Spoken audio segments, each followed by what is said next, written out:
ऋषभ पंत को लेकर एक बहुत ही इमोशनल स्टेटमेंट आया है कपिल देव सर का, लेजेंड कपिल देव सर का। और क्या उन्होंने कहा ये मैं आपको बता दूंगा, लेकिन आप सभी से रिक्वेस्ट है कि प्लीज आप इस वीडियो को लाइक कर दीजिएगा और चैनल को अगर आपने सब्सक्राइब नहीं किया तो वो भी कर लीजिएगा। और कल से पहला T20 मैच है तो लगातार coverage is on sports talk. आपको बता दें कि रिसेंटली वो दिन कोई भूल नहीं सकता जब सुबह सुबह ये खबर आई कि ऋषभ पंत जो है वो बैडली इंजर्ड हो गए हैं, जिस तरीके से उनके कार का एक्सीडेंट हुआ।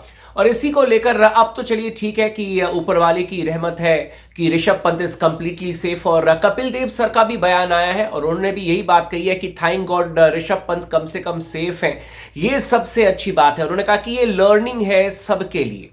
साफ साफ कपिल देव जी ने कहा है कि ये लर्निंग है हम सबके लिए, क्योंकि उन्होंने अपना एक एग्जाम्पल दिया। उन्होंने कहा कि जब मैं इंडिया नहीं खेला था और उस समय मैं धीरे धीरे इंडिया खेलने की तरफ बढ़ रहा था, उस समय मुझे एक बार मोटर बाइक पर एक्सीडेंट हो गया था और उसके बाद मेरे भाई ने मेक श्योर किया कि मैं दोबारा कभी मोटर बाइक पर हाथ नहीं लगाऊंगा।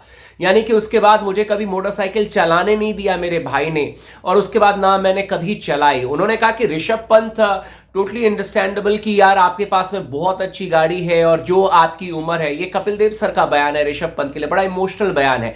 उन्होंने कहा कि मुझे पता है कि आपके पास में बहुत अच्छी गाड़ी है एंड जो आपकी उम्र है 24-25 साल, आप चाहते हैं कि खुद ही गाड़ी ड्राइव करें। उन्होंने कहा कि ये भी मुझे पता है कि जो जो मॉडर्न गाड़ियां आती हैं उसमें आप हाई स्पीड पर भी गाड़ी ड्राइव कर सकते हैं, लेकिन ऋषभ पंत चाहते तो अपने साथ एक ड्राइवर को रख सकते थे, ड्राइवर को ड्राइव करने के लिए देते। लेकिन ये किसी की हॉबी भी होती है, वो चाहते हैं कि खुद ही ड्राइव करें, तो दैट इज अदर थिंग। लेकिन आपको मेक श्योर करना पड़ेगा कि रिस्पॉन्सिबिलिटी भी तो आप ही के ऊपर में है, आप ही के कंधों पर रिस्पॉन्सिबिलिटी है, क्योंकि कई बार चीजें जो है वो खराब भी हो जाती हैं। तो यही कहना है आपके कपिल देव सर का कि ऋषभ पंत को रिस्पॉन्सिबिलिटी समझनी होगी और अपना ख्याल खुद ही रखना पड़ेगा ऋषभ पंत को। जिस तरीके से एक्सीडेंट हुआ, उन्होंने कहा कि सबसे इंपॉर्टेंट चीज यही है, थैंक गॉड कि Rishabh Pant is completely safe. लेकिन अपनी प्रायोरिटी, अपना ख्याल ऋषभ पंत को खुद ही रखना पड़ेगा कि क्या जरूरी है, किस चीज को मैं अवॉइड कर सकता हूं।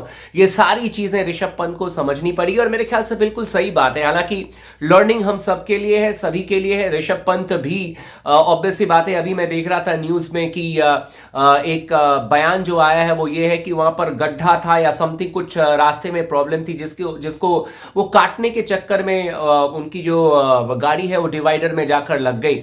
तो अब जो भी रीजन है, लेकिन कपिल देव जी का बड़ा इमोशनल बयान कि कम से कम ऊपर वाले का शुक्र है कि ऋषभ पंत बच गए।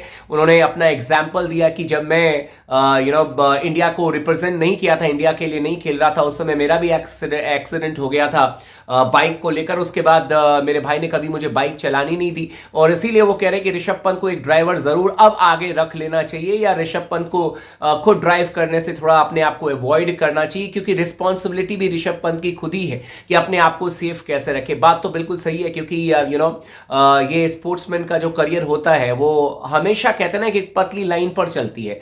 एक भयानक इंजरी आपका करियर, कई सारे प्लेयर्स का मैंने देखा डोमेस्टिक मैचेस में, एक भयानक इंजरी और उसके बाद करियर खत्म हो जाता है, एक से एक टैलेंटेड प्लेयर।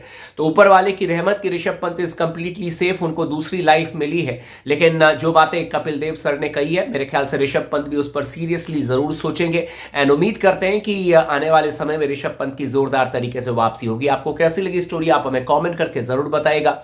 वीडियो को लाइक कर दीजिएगा और चैनल को भी सब्सक्राइब जरूर कर लीजिएगा।